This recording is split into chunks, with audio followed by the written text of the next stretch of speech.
You know when you're ready for me to start. They will. Okay. Welcome aboard. Welcome aboard. Today is from Milwaukee, not Milwaukee, Oregon, but Milwaukee, Wisconsin. My guest today is Austin Dorman. We are here at Pipeline, right? Tell me what you do, Austin. Yeah, so I'm a senior product manager on the PPE team.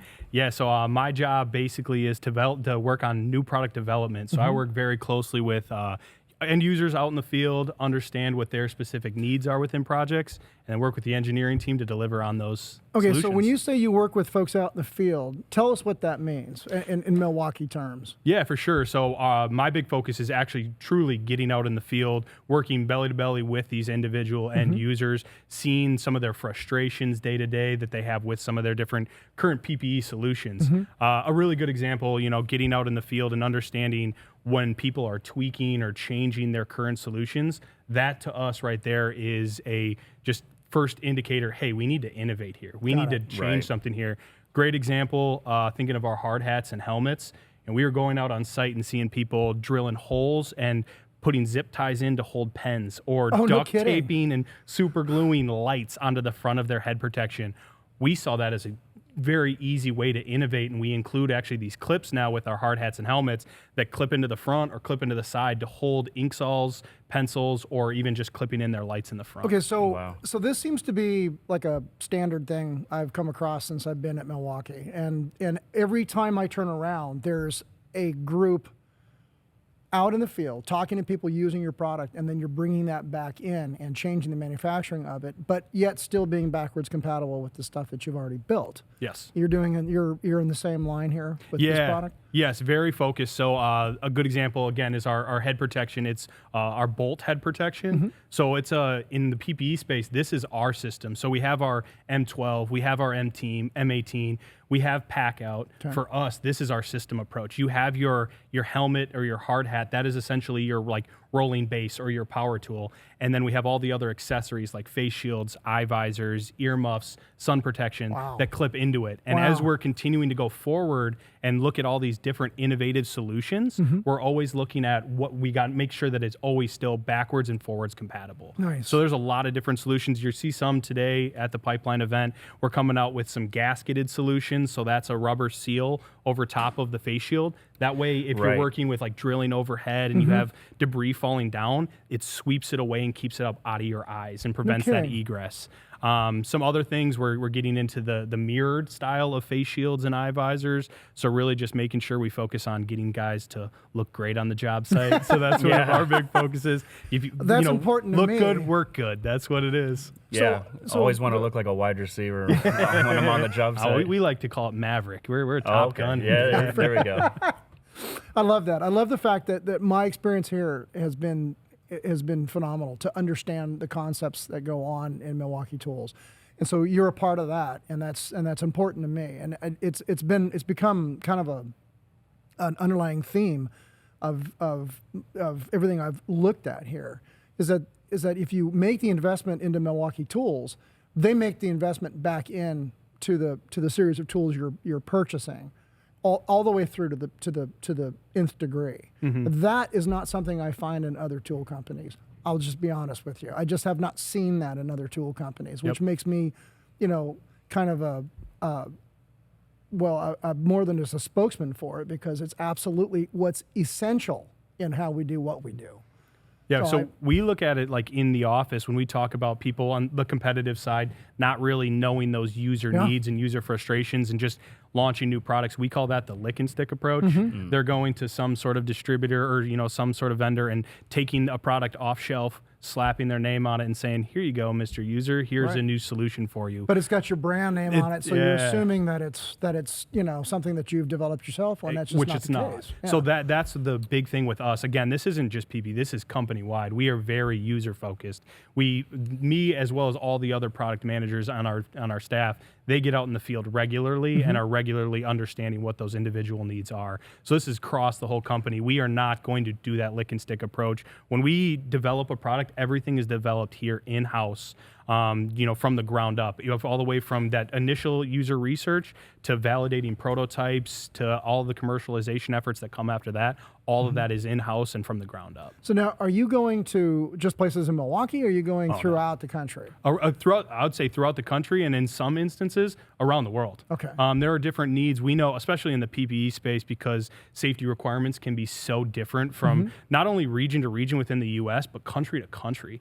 So depending on the project we do have dedicated product managers in some of these rest of world areas that we partnered very closely with. But sometimes it still benefits us to go out and get into the Canadian market and understand, hey, this is a really big need for them, or go down to Latin America and understand, hey, this is a good opportunity. We should start looking at it this way. Hey, can we implement this into the U.S. as well? So there's a lot of different changes there, but across the country, we do a lot of research in all these different states. Another good example, thinking of like the cooling side, we just launched a new suite of cooling products. So between helmet and hard hat liners, cooling towels, skull caps, Wisconsin, we're known for being cold. Yeah, we're doing this research, and hey, we're not finding the right users in Wisconsin, obviously. So that's where we got to go down to. We got to go down to Florida. We got to go down to Arizona, your Texas, and really make sure that we're satisfying those users. Those are the ones that we know are going to be buying in significant quantities. Like it's what, middle of June right now, and it's 60, 70 degrees outside. It's beautiful. It's beautiful. But ain't that way in Louisiana. We do not need cooling as bad. So that's like some of those instances where we want to get out across the whole country and make sure that we're touching base with all these different end users. I love that. I love that concept. And in my research this morning, I was looking at some of the portfolio of the parent company who owns Milwaukee, and it's replete all the way through the company. It's not just Milwaukee Tools. It's also all the other brands. They do the same exact thing, and it's like, okay, so this is a culture in a company that I think is important for my listeners to know. Yep. And that you're buying a quality product and you're not getting sold a bill of goods. And there's a lot of, we saw a lot of R&D yesterday in our little tiny tours through a couple of buildings. It was apparent that was a major part of how your company operates. And barely scratching the surface. I could tell. I could tell. I could tell that they gave us literally two pretty good tours of what we saw, and I knew that we hadn't scratched the surface. Yep. I knew it for a fact. Yep. And that's what I wanted to make clear. Yeah. How many accessories have you guys made for that hard hat? Yeah. Oh, the exact 100 number escapes me, but it is a significant amount because we have so many different color options. We have so many different styles of the head protection as well, between the helmets, the hard hats, and now just with the ensuite of so many different face shields, visors, sun protection, all of it. And yeah, it's significant. The cool thing is it all clips together. That is by far the big benefit. But think of, if you look at the tool line now, right? Because Milwaukee's gone into chainsaws, they've gone into weed eaters, they've gone into compactors. So all these different items that I've seen here, all your PPE has to work for all of them. Oh yeah. And so you have to mix and match to figure out what's going on, because a guy who's cutting grass isn't the same as a guy who's drilling holes in the wall. We talk about that on the PPE side so much. You look at like some of these different like electrician specific tools or OPE specific tools. PPE, we don't have that luxury. We know that we're going to fit so many different users. Obviously in like the electrical space, we have some that might work better for those users than some of our other like gloves and things like that. Right. But we have to be thinking of all users across the board. I love that. So you brought us a bump cap to show. Let's look at that. Yeah, the bump cap, really exciting. So this is one we have coming out January 2025. Nice. So what it is, it starts off obviously very stylish hat. I like it. This Best was a big in one. show. You looked great in it. Yeah, exactly. Thank you. No, so it's one of these when getting out in the field again, understanding there's a lot of users that don't need helmets and hard hats just with the style of work they're doing. Yeah. Think of like your automotive, your service work, plumbers, things like that. They don't fully need the hard hat or helmet, but they're wearing a ball cap and they're still getting lacerations, punctures, abrasions to the head. This was an easy solution to really add a plastic shell. Nice. So inside of this hat, what we have here is, again, just a plastic shell, and it is specifically designed to eliminate Now, wait a those. minute. You just took this plastic shell off the shelf from some other vendor, right? I know it. Nice I know, try. No. Don't tell me I'm wrong. This was actually very specifically designed to factor in all these different shapes up top. These shapes are there to help distribute that actual force felt and eliminate punctures. Nice. So Oh, the wow. demo I'm showing off is showing how we actually reduce or eliminate any sort of punctures to the head. So that's where this came from. Obviously, we need to make sure it breathed really well. So we have these aeration holes on the side. And then what I really like is the shape of it. So this is where you can see like your forehead is a little bit lower than the back of your Yeah. head. This is designed to fit your head that way. Yep. So that it gives you really good fit, and then the way that it ends up flexing as well. But where the real innovation comes in is this inside liner. So we have a lot larger liner. What that does is it gives us better side protection, and then this comfortable foam gives us really good top protection as well. So that can I see this real Yeah, quick? of course. So wow, that is really cool. So from the ground up designed specifically for this function, and not just, hey, we just slapped a label on it and Not even now we can close. jack the price up because it has our label. I love that. The- A lot of thinking goes into everything that you guys do. Big one was the shell design. We went through probably 50 or 100 different iterations of geometries and Really? still tweaking. Yeah. And then the foam selection, we ended up looking at like 30 or 40 different foams. No way. And we had to choose the one that worked the best for impact or like bumps, but then also felt the most comfortable. So there was a lot of different tweaks there that we ended up looking at. And there's a lot making of sure. foam out there. It's not like after you go and look into it, there's Yeah. a lot of different high density Yes. types of foam, some that recover quick, some that don't.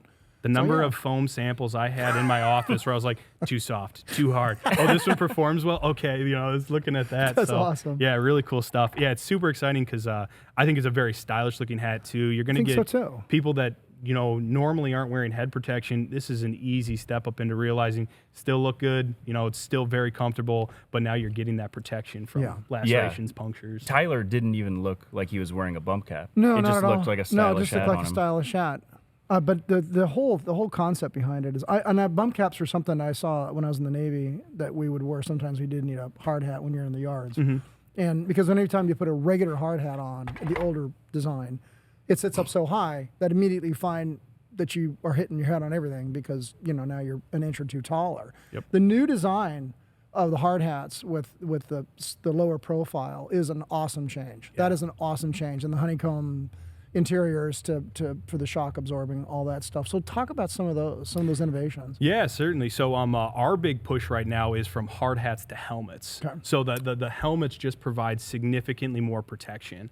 The big reason there, if you look at our helmet, this is it's a Type 2, ANSI Type 2.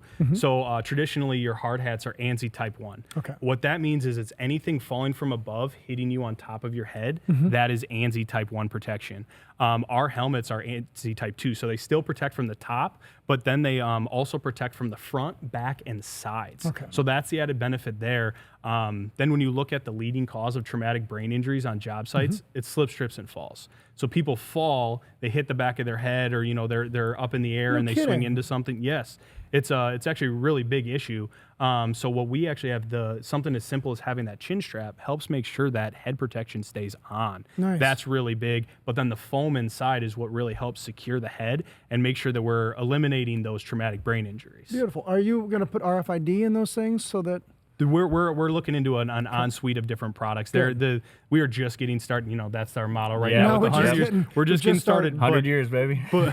But more specifically in PPE, we are just getting started. I mean, we have a slew of different products already, but we still have a very robust roadmap that we can continue to go out and just innovate on different solutions. I'm so excited you just spent some time with us. That's great. And the RFID thing is a good idea because you can put all your biometric information in it. So if they, see you laying there, oh my God, who is this guy? And it can. Yeah. Well, he was Mike Brooks, but thank you very much. Yes, of course.